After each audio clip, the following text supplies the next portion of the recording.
entre des gens des Sénégalais yoo xam ne ñoom lenn kese normalement ci li ñu wax moo leen tax a jóg mooy defar réew mi mais kuy defar réew comment ils ne peuvent pas comment ils arrivent à ne pas s'entendre comme ça di xeexante di dëmmante di pistolet di ñàkk wóolante institution yi nekk fii ku nekk di dóor sa morom ku nekk di wax ñuy xasante dënn yi di jóg man sama dënn li koy jóg du lii li koy jógal mooy les gens qui souffrent dans ce pays-là comment faire yan mooy ay solution moi je pense que ni nguur li yëpp nguur la nguur moo ñu sonal parce que finalement ñi fi nekk dañu bëgg a téye nguur gi parce que n'importe comment li leen intéressé mooy fexe def seen kamtalaay kàttan ba continuer di téye nguur gi sans doute parce que avantage yi nekk ci nguur moo doy waar et que jóguñu pour réew mi li leen jë tax a jóg mooy seen bopp ñoom et les autres aussi veulent les remplacer tout simplement parce que ñoom it seen clan la ñu yor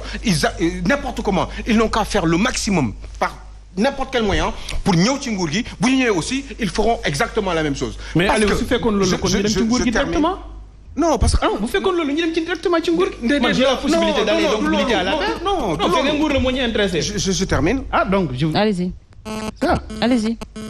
j'essaie de donner mon avis par rapport ak nit ñi ni ma leen gisee ñuy doxalee. parce que man mënuma comprendre haine yi di am entre ces gens là mais yéen xanaa du Sénégal rek a leen tax a jóg.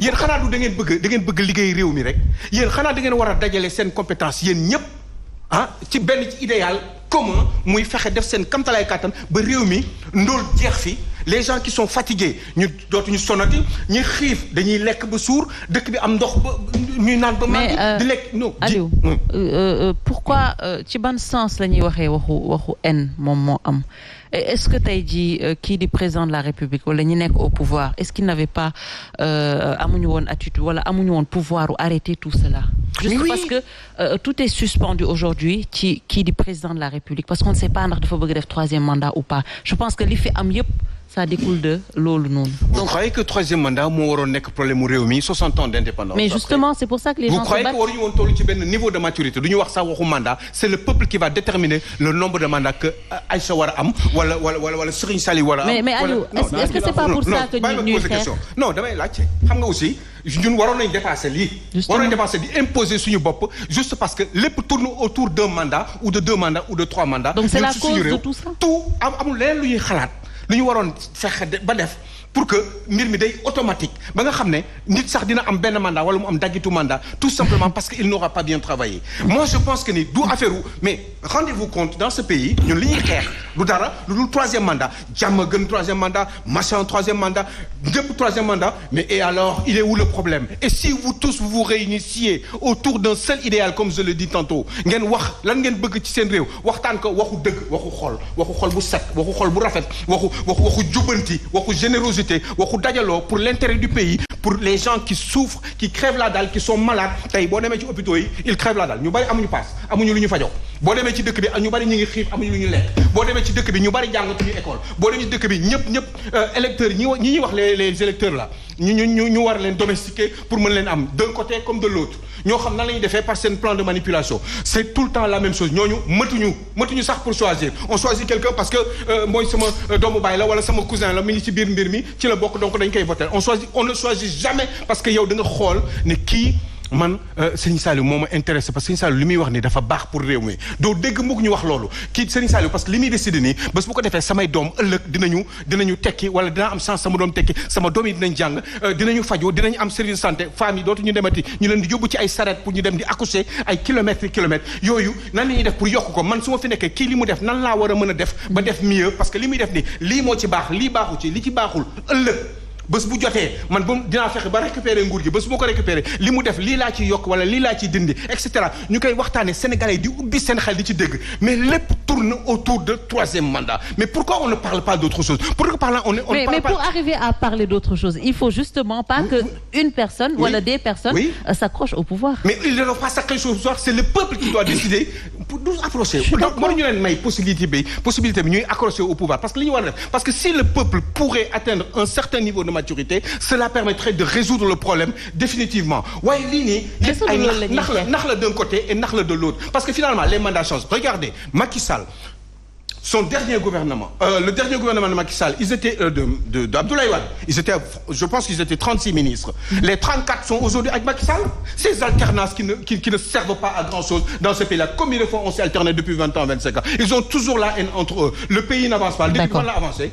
Pendant qu'il a avancé, il y a une alternance à machin. Ce n'est pas ça le problème. Il faudrait qu'ils se réunissent autour, encore une fois, je ne le répéterai jamais, autour d'un idéal commun. Là, mais man, par exemple, je vois Mamadou Lamine Diallo, un monsieur que j'écoute beaucoup. Ce monsieur, par exemple, ce monsieur, il va partir à la retraite, alors que pour moi, ci sama gis-gis ak samay dégg-dégg ni ma koy seetloo ci xam-xam. Mais ce monsieur, il va partir à la retraite, il ne va jamais servir ce pays. Pourquoi? Parce que ni ma gisee mbir mi nii, il va se fatiguer, il va se flancher, il va s'effilocher mentalement, psychologiquement, intellectuellement, et puis après il va partir à la retraite. Il y a des gens certainement qui sont dans l'opposition encore, ils sont capables de faire beaucoup de choses, mais le président ne les prendra jamais, tout simplement. Oui. Vous savez, Jacques Chirac, il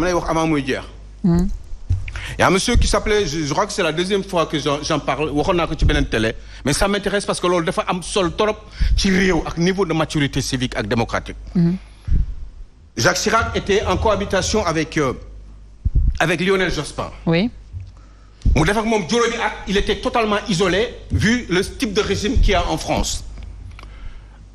Mandat député hier, élection présidentielle wara am. Qui donne premier ministre Théon Gourgui, Diakarlo ak mom pour nek président de la République. Jacques Chirac, yalla def ni, il avait été isolé pendant 5 ans ci législature bobu. Élection am mu gagné wàcce premier ministre bi nga xamné mo doon jamarlo ak mom pour nek président de la République. Mon premier ministre bobu ki tudon Lionel Jospin, il avait un monsieur qu'il avait à ses côtés et c'était son directeur de cabinet et il s'appelait Olivier Schramek. Olivier Schramek bobu quelques 6 mois avant, il avait écrit un bouquin amul lu mu yakul. Xamna ni wa patron mako yoni peut-être.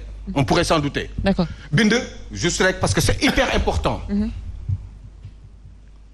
bind ben livre amul lu mu ci yakul Jacques Chirac. Bobu certainement propagande pour son mentor pour que mu ki ko ndax mu nek président. Oui. Mu démé nonu yalla def Jacques Chirac gagné. Jacques Chirac bi mu gagné, il a été récupéré Olivier Schramek. Ñu naan France mais lu tax ñu Chirac ñëpp di ko wax lu tax Jacques Chirac di jël Olivier Schramek nga xam ne yàq na ko nakasul loolu te côté bële la nekkoon. Un jour wax ji bari ñu laaj ko Jacques Chirac ci benn télévision mu ne l'amour que j'ai pour la France est beaucoup plus important que la haine que je pourrais avoir sur la personne de Olivier Schramek.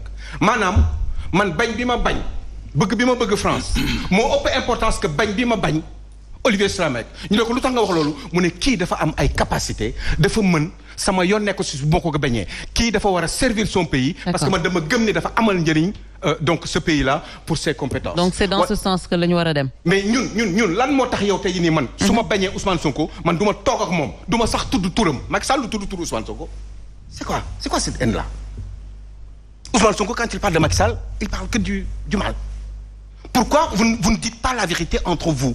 Vous dites des choses yow li nga di def ni d'accorduma ci lii ak lii laa d'accord man bëgguma nekk ak yow parce que bés bu ma nekkee ak yow li ma bëgg a def pour réew mi du ma ko bëgg a def du ma ko mën a def ëllëg un jour bu ma jëlee réew mi lii nga def ni baax na dinaa ci d'accord waaye lii laa ci changé ak lii parce que lii laa bëgg ñii laa gisee réew mi et cetera dans tous les domaines d'intervention. Pourquoi on n'en parle pas? Pourquoi on a la haine? Pourquoi duñu waxtaan? C'est quoi votre problème dans ce pays-là? Yéen xanaa du defar réew mi rek a leen tax a jóg wala yéen leneen ngeen bëgg parce que man dama yaakaar ni des fois peut-être leneen lañ bëgg peut-être que confort bi am ci nguur parce que dama koy wax président de la République au Sénégal yàlla budul dee moom rek mooy différence parce que vous avez tout. Changement boobu peut-être la ñu bëgg amal. Alors Karim, on a vu ce qui s'est passé hier ak tout ce qui a été dit gis nañ également de part et d'autre ay conférences de presse yu doon am. Est-ce que ça arrange carrément les choses ba stabilité peut-être bu ñu soxla mën a am ba dérouler ay élections en 2024. ok nee na xam nga man déjà dafa am loo xam ne foog ma def ci benn ma rebondir ci. allez-y bien sûr balaa may sori si li ma question bi nga posé. mais dama bëgg d'abord ñu dellu ci ñun ci lan lañ nekk quoi ban Sénégal lañ nekk ci li ñu dund ñun ci injustice te ñu wax ne ñu wax république quoi état de droit. parce que grave bi li muy laaj Aliou Sow mi mais man dama jàpp dafa fàtte ni ñun dañu am Sénégal xanaa am na constitution am na ay textes yu ñu boole am na ay lois yoo xam moom lañu tënk. am réew dafa am nday charte réew mi bu ñu bind ay toog wax ñi toog xaatim ko waxtaan ci ne réew mi kat nii lañ bëgg mu doxee nii lañ bëgg mu doxee ñu war a jubóo kat ci ponk yooyu mu am